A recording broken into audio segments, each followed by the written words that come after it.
And now in that clip on Vlad, you discussed the difference between club promoting in the 70s and club promoting in the 80s after gangster rap was possible. Drop that question to the chat and then break that down for us. In one of my interviews, I talked about promoting clubs and parties in the 70s or 70s and 80s versus the 90s. And basically what it was, like I said before, it's always been gangs. There's gangs, mostly gangs that were formed in LA in the early days were to fight white gangs or the police. Keep people, hey man, we got to show a show of force here. And it was a smaller number. So you had civilians down here and you had gangbangers down here and civilians up here. But in the 90s, that shit started to shift because when money came into the dope game, everybody wanted to be a gangster because they was paying. And civilians pretty much fell down here. And it just made for a hell of a situation in the streets because you couldn't do nothing no more because everybody was claiming something and you don't know how serious they are until it's too late. It's almost as bad as it is right now with everybody well, not everybody, but a good majority of people claiming stuff. And you got people claiming stuff because it's cute. Yeah. Baby, it ain't cute. It's deadly. It's a big difference.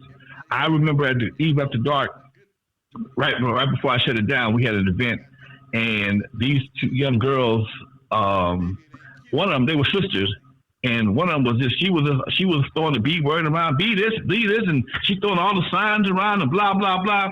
And her sister was talking to another girl, and I was sitting right there in the ear distance. She said, if my grandmama saw that bitch over there trying to be a gangbanger, she'd whoop her ass up out of this.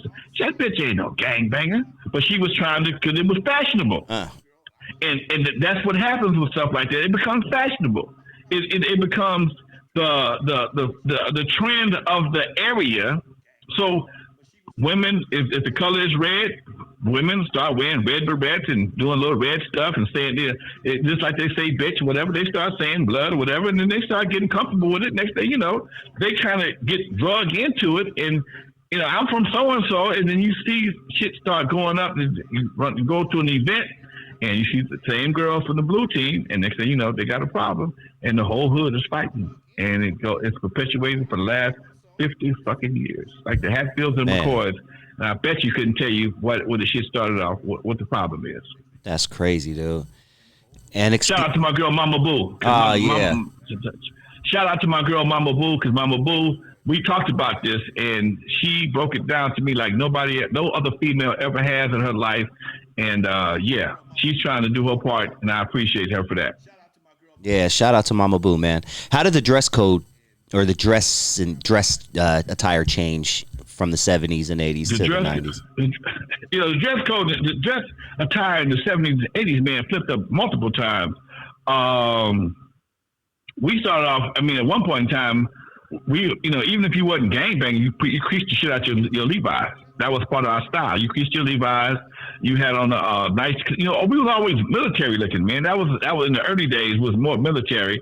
And then, cause we was crisp, put it that way. Shine shoes, crisp, then at some point in time, it got a little more, the 70s kicked in, got a little more funky with the bell bottoms and the hats.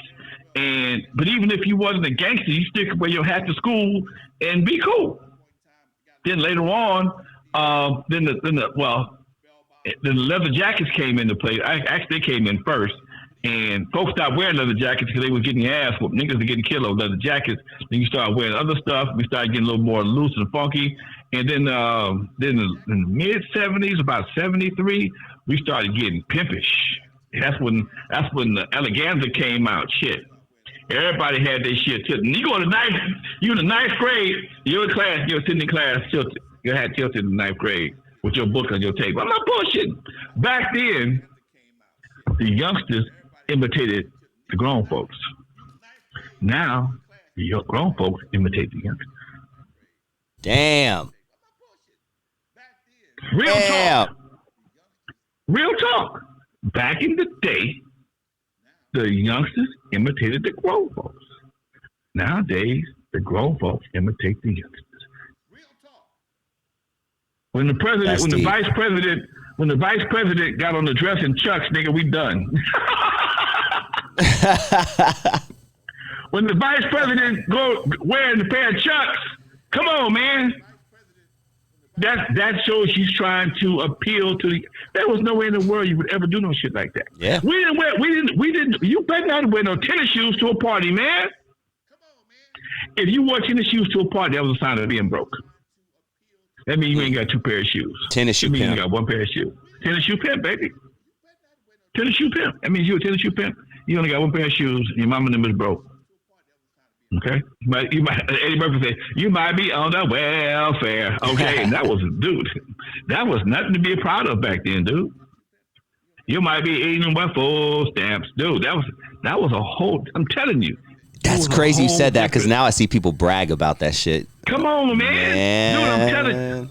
Dude, let me tell you something. I'm gonna tell y'all some Lonzo real shit, okay? I'll be 65 years old next month.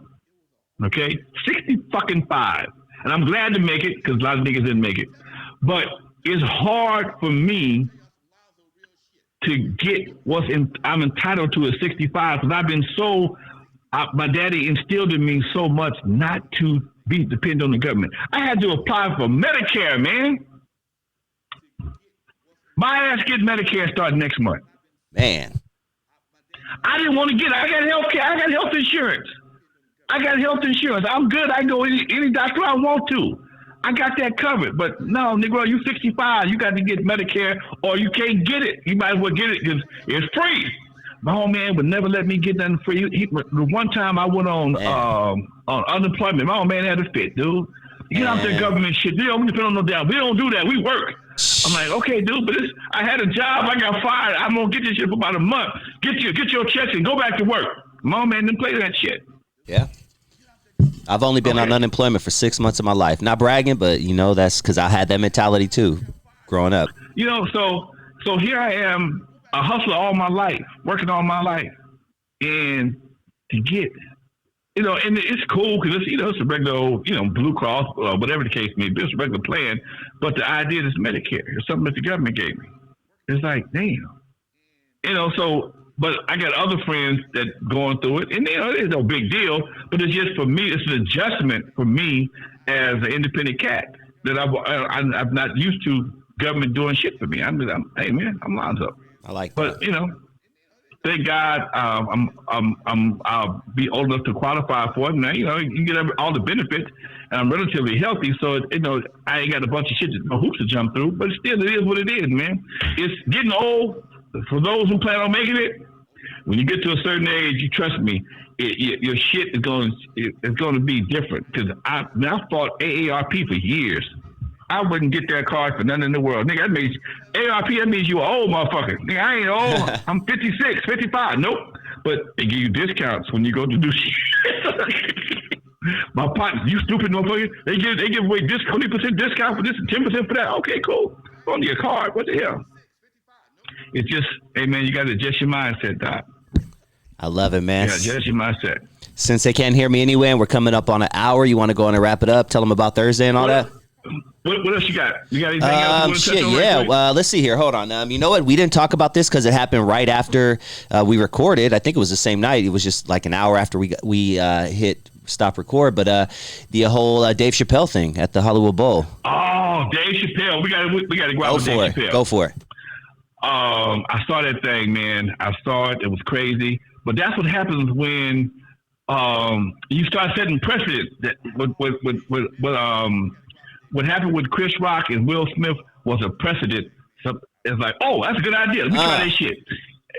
You set a precedent. But Dave was a big dude. Dave sideswept homeboy, and Dave got the homies there, and they whooped his ass. They tore him up. They set a precedent too. Okay, we ain't going for that shit. Facts. They set a new precedent. We're not going for no comedians getting their ass whooped behind for telling jokes. I don't give a damn what your mama doing. No, we ain't going for it. They whooped his ass.